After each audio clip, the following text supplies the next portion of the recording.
Hello everyone, welcome to our channel exam bar. आज की इस वीडियो में हम डिस्कस करेंगे कुछ topics related to current events, जैसे इंटरनेशनल समिट्स कहाँ पर हेल्ड किए गए हैं, होस्ट कंट्री कौन है, या फिर उससे रिलेटेड थीम। इस टाइप के जो फैक्चुअल इन्फॉर्मेशन होती है रिगार्डिंग इंटरनेशनल ऑर्गेनाइजेशन, उसके बारे में हम डिस्कस करेंगे। अगर हम बात करें एग्जाम पर्सपेक्टिव से, तो यूपीपीसीएस के जो भी एग्जाम होते हैं, चाहे आरओ या फिर एआरओ या फिर पीसीएस हो, वहां पर फैक्चुअल क्वेश्चंस आपको देखने के लिए मिलेंगे। तो जो रिसेंट डेवलपमेंट्स होती हैं, समिट्स या फिर गेम्स होते हैं, उससे रिलेटेड जो फैक्चुअल इंफॉर्मेशन होती है, एग्जाम में बहुत एक से दो क्वेश्चंस आपको वहां पर देखने के लिए मिलेंगे। तो आज की जो हम वीडियो है उसमें हम डिस्कस करेंगे जो इकोनॉमिक समिट्स हुए हैं, या फिर इन्वायरमेंटल समिट्स हैं, या फिर गेम्स कहाँ पर इंपॉर्टेंट गेम्स कहाँ पर हेल्ड होने वाले हैं, होस्ट कंट्री क्या है, कौन है उसका, उसके बारे में हम डिस्कस करेंगे। इंपॉर्टेंट है एग्जाम पर्सपेक्टिव से, यहाँ से क्वेश्चंस पूछे जाते हैं। तो चलिए शुरू करते हैं। फर्स्ट, इकोनॉमिक समिट्स के बारे में बात करते हैं। इकोनॉमिक समिट्स होते हैं जो ग्रुप्स होते हैं कुछ कंट्रीज के, या फिर इंटरनेशनल ऑर्गेनाइजेशन होती हैं जो economic as well as political जो एस्पेक्ट होते हैं, फीचर्स होते हैं कंट्रीज के, उसके बारे में डिस्कस करते हैं। फर्स्ट हम बात करते हैं G20 के बारे में। G20 जिसे बोलते हैं ग्रुप ऑफ 20। ये नाम से ही स्पष्ट हो जाता है कि 20 जो कंट्रीज हैं उनका ग्रुप है। 19th कंट्रीज हैं इसके अंदर। एक ग्रुप था यूरोपियन यूनियन, कुछ कंट्रीज का एक ग्रुप है यूरोपियन यूनियन, और ये मिलकर यहाँ पर बनाते थे G20, यानी कि ग्रुप ऑफ 20। लेकिन रिसेंटली एक इंपॉर्टेंट डेवलपमेंट हुई थी, जो अफ्रीकन कंट्रीज है उनका एक ग्रुप है, इकोनॉमिक यूनियन है अफ्रीकन यूनियन। ये भी 2023 में इंडिया में जो G20 हेल्ड हुआ था, होस्ट किया था इंडिया ने, वहां पर इसको एक परमानेंट मेंबर बना दिया गया है। यानी कि G20 के अंदर अब जी यानी कि 21 कंट्रीज हो गए हैं, जिसमें 19 कंट्रीज हैं सोवरेन, और 2 यूनियन है, इकोनॉमिक यूनियन। बात करते हैं इसके फाउंडेशन की G20 के, तो 1999 में इसको फॉर्म किया गया था। अगर हम समिट की बात करें रिसेंटली, तो यहाँ पर समिट्स भी पूछे जाते हैं एग्जाम में कि 17th समिट इंडिया में हुआ या फिर 18th समिट कहाँ पर हुआ है, उसके बारे में। तो आपको इंपोर्टेंट है यहाँ पर याद रखना पड़ेगा, जो 18th समिट है G20 का, वो है होस्ट किया था इंडिया ने भारत मंडपम, एक प्रगति मैदान के अंदर वेन्यू था, न्यू दिल्ली में इसको आयोजित किया गया था। इसकी जो थीम है या मोटो है, वो है वसुधैव कुटुंबकम, one earth one family one future, जो इंग्लिश में ट्रांसलेट किया गया हुआ है। उसके बाद हम बात करते हैं 19th G20 समिट फ्यूचर, यानी कि 2024 में ये समिट होने वाला है। एग्जाम पर्सपेक्टिव से इंपॉर्टेंट है, क्योंकि जो भी एग्जाम आने वाले हैं पीसीएस के, यूपी पीसीएस के, वो 24 में होंगे। तो जो G20 है 24 में, वो होने वाला है रियो डी जेनेरियो, ये सिटी है ब्राजील का। वहां पर इसका मोटो है building A just world and A sustainable planet. तो इसका जो समिट नंबर है 18th 19th, इस कहाँ पर हेल्ड हुआ, उसका वेन्यू क्या था, सिटी क्या था, न्यू दिल्ली जैसे यहाँ पर था, रियो डी जेनेरियो ब्राजील के अंदर है। और इसका जो थीम है यानी कि मोटो, ये एग्जाम पर्सपेक्टिव से इंपॉर्टेंट है। कभी थीम पूछ लेता है वो, और कभी जो वहां पर उसका लोकेशन पूछ लेता है, या फिर कंट्री के बारे में पूछता है। तो ये थे G20 से रिलेटेड इंफॉर्मेशन। उसके बाद हम बात करते हैं G7 group of 7। Again G20 के जो बना हुआ है, G7 के पैरेलल ही G20 को बनाया गया था। जो ओल्डेस्ट ग्रुप है वो G7 है। एडवांस जो कंट्रीज हैं उनका ग्रुप है, जैसे कि आपको इसके जो मेंबर्स है उससे पता चल जाता है, Canada, France, Germany, Italy, Japan, United kingdom, United states. ये 7 कंट्री है G20 के, G7 का पार्ट है। जो इसका फाउंडेड ये कब हुआ था, फॉर्मेशन 1973 में इसको फॉर्म किया गया था G7 को। 49th समिट की अगर हम बात करें, तो ये हुआ था हिरोशिमा जापान में 2023 में, इस साल जापान ने इसको होस्ट किया था। अगर हम बात करें 24 की, तो 58th समिट है फसानो, इटली का शहर है, इटली में इसको आयोजित किया जाएगा, होस्ट किया जाएगा इटली के द्वारा। तो ये थे रिलेटेड G7 इंफॉर्मेशन। नेक्स्ट बात करते हैं ब्रिक्स प्लस। तो अगर हम इसकी फॉर्मेशन की बात करते हैं, तो ब्रिक यहाँ पर एक एक्रोनियम था जिसे दिया गया था जिम और नील, एक इकोनॉमिस्ट हैं ये, इन्होंने 2001 में दिया गया था। ब्रिक्स से मतलब था Brazil, Russia, India and China. ये कुछ डेवलपिंग इकोनॉमीज थी जो वर्ल्ड की ग्रोथ को सस्टेन करेंगे इन फ्यूचर, इसलिए यहाँ पर इसे कॉइन किया गया था BRIC. Later South Africa join किया था 2010 में इसको, ग्रुप को, और ये बन गया ब्रिक्स। जो 15th समिट है वो हेल्ड किया गया था, यानी कि होस्ट किया था साउथ अफ्रीका ने जोहान्सबर्ग में 2023 में। और यहाँ पर एक इंपॉर्टेंट डेवलपमेंट हुई थी। कुछ कंट्री जैसे Argentina, Egypt, Ethiopia, Iran, Saudi Arabia and United Arab Emirates, इनको इनवाइट किया गया था ब्रिक्स को ज्वाइन करने के लिए। और इनकी जो मेंबरशिप है वो इफेक्टिव होगी 1 जनवरी 2024 से। तो इसके बाद जो ब्रिक्स जो एक ग्रुप है उसको बना आगे बढ़ा दिया जाएगा, उसको बोल दिया जाएगा ब्रिक्स प्लस। क्योंकि इसके अंदर कुछ जो अलग कंट्रीज हैं, अदर कंट्रीज हैं, उनको भी ज्वाइन किया जा रहा है। उसके बाद हम बात करते हैं 2024 का जो समिट है, 16th ब्रिक्स समिट। यहाँ पर भी इसका जो नंबर है वो इम्पोर्टेंट है, 15th और 16th समिट। जो 16th समिट है वो रशिया में होगा, कजान एक सिटी है यहाँ पर। 2024 में एग्जाम पर्सपेक्टिव से इम्पोर्टेंट है ब्रिक्स स्पेशली। उसके बाद हम बात करते हैं सार्क के बारे में, south Asian association for regional cooperation. इसके बारे में न्यूज में ज्यादातर बहुत कम बात होती है, बिकॉज ये जो ग्रुप है एक तरीके से डिफंक्ट हो चुका है। जियो पॉलिटिकल और जियो इकोनॉमिक्स जो यहाँ पर प्रॉब्लम्स है बिटवीन इंडिया एंड पाकिस्तान, उसकी वजह से सार्क क्या हो गया, डिफंक्ट हो गया है। लेकिन कभी कभी न्यूज में आता है तो एग्जाम्स पर्सपेक्टिव से इंपोर्टेंट है। फाउंड इसका जो फॉर्मेशन है 1985 में किया गया था, ढाका बांग्लादेश में। हेडक्वार्टर की अगर हम बात करें तो ये लोकेटेड है काठमांडू नेपाल के अंदर। Members countries again south Asian countries हैं सारे। अफगानिस्तान यहाँ पर है, बांग्लादेश, भूटान, इंडिया, मालदीव, नेपाल, पाकिस्तान, श्रीलंका। उसके जो समिट्स की अगर हम बात करें तो लास्ट समिट था इसका 18th समिट था सार्क का। ये काठमांडू नेपाल में हुआ था 2014 में। उसके बाद जो रिसेंट मतलब जो सार्क के समिट हुए थे वो कैंसिल कर दिए गए थे, because they were be hosted by Pakistan. और जो जियोपॉलिटिकल राइवलरी है बिटवीन इंडिया एंड पाकिस्तान, तो इंपोर्टेंट है। फिर भी एग्जाम पर्सपेक्टिव से क्वेश्चन पूछ सकता है इसके हेडक्वार्टर कहाँ पर है सार्क का, या फिर इसके जो मेंबर कंट्रीज हैं उनके बारे में। उसके बाद हम बात करते हैं बिम्स्टेक। सार्क जो डिफंक्ट हुआ था उसको काउंटर करने के लिए इंडिया ने एक नया ग्रुप बनाया, बिम्स्टेक। इसे बोलते हैं bay of Bengal initiative for multi sector technical and economic cooperation. ये जो बे ऑफ बंगाल है, जो कंट्री को वो बॉर्डर शेयर करता है, उसी के लिए यहाँ पर एक इकोनॉमिक ग्रुप बनाया है बिम्स्टेक। फॉर्मेशन की बात करें तो 1997 में हुआ। सेक्रेटेरिएट इसका ढाका बांग्लादेश में है। मेंबर्स कंट्रीज की हम बात करें तो साउथ एशियन कंट्रीज हैं and south east Asian countries दोनों मेंबर हैं।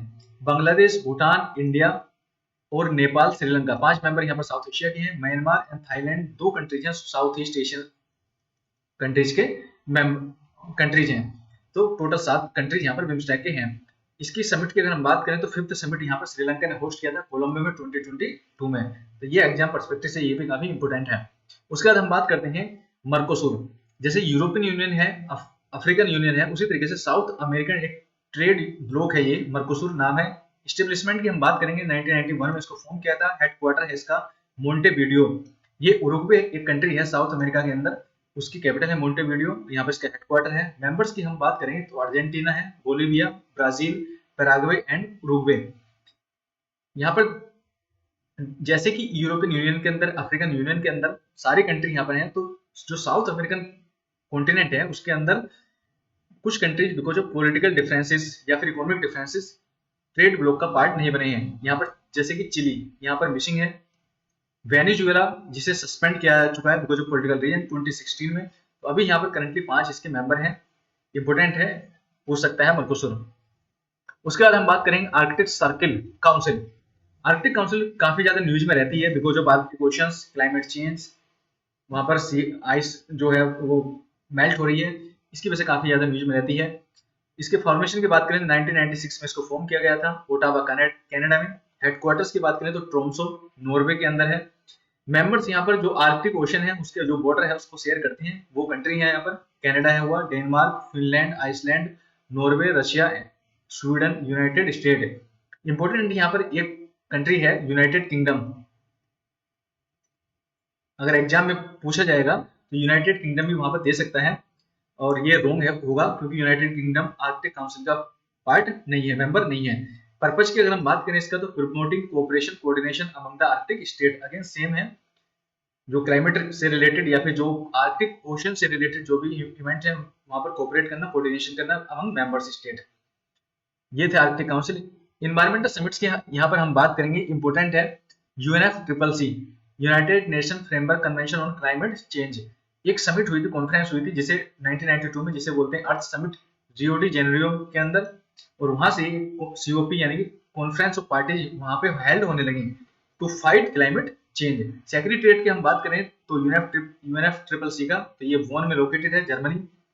कोप 1 यानी कि कॉन्फ्रेंस ऑफ पार्टीज, यहाँ पर कॉन्फ्रेंस होती है, डिफरेंट इसके मेंबर्स हैं और यूनाइटेड नेशन का ग्रुप है। 1995 में फर्स्ट हुई थी बर्लिन के अंदर। उसके बाद जो इंपॉर्टेंट है एग्जाम पर्सपेक्टिव से वो है कोप 8 2002 में, ओनली कोप यानी कि कॉन्फ्रेंस ऑफ पार्टी जो हेल्ड हुई थी इंडिया के अंदर न्यू दिल्ली के अंदर 2002 में। तो ईयर याद रखना है। और कोप कौन सी कोप हुई थी? 8। उसके बाद इंपॉर्टेंट है कोप 21, एग्जाम में पूछा गया कई बार, 2015 में हेल्ड हुई थी because of Paris agreement.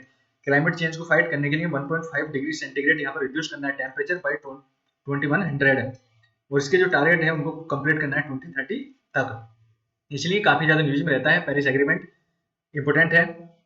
Recent कोप की बात करें तो कोप 28 हुई है इस बार, कहां पर दुबई में इसको होस्ट किया है यूएई ने 2023 में। इसके थीम की अगर हम बात करेंगे तो वो है transitioning to clean energy, important है एग्जाम पर्सपेक्टिव से कोप 28, यहाँ पर क्वेश्चन पूछ सकता है। उसके बाद फ्यूचर्स की हम बात करें तो कोप 29 यहाँ पर है 2024 में, नेक्स्ट ईयर हो सकता है कि 2024 में जो कोप होने वाली है 29 कहाँ पर होगी, तो बाकू अजरबैजान का एक सिटी है, कैपिटल है, वहां पर हेल्ड होगी। कोप 30 की बात करें तो 25 में ये ब्राजील के अंदर होगी, बेलम एक सिटी है वहां पर आयोजित होगी। तो ये इंपॉर्टेंट एनवायरमेंटल समिट्स है जो UNFCCC एग्जाम से पर्सपेक्टिव से बहुत ज्यादा इंपॉर्टेंट है, क्योंकि ये क्वेश्चन यहाँ से ऑलमोस्ट पूछ लिया जाता है हर बार। उसके बाद हम बात करेंगे कुछ इंटरनेशनल गेम्स के बारे में। अभी हमारे यहाँ पर क्रिकेट वर्ल्ड कप होस्ट किया था इंडिया ने, तो 2023 का जो वर्ल्ड कप है होस्ट किया था इंडिया ने, विनर था उसका ऑस्ट्रेलिया।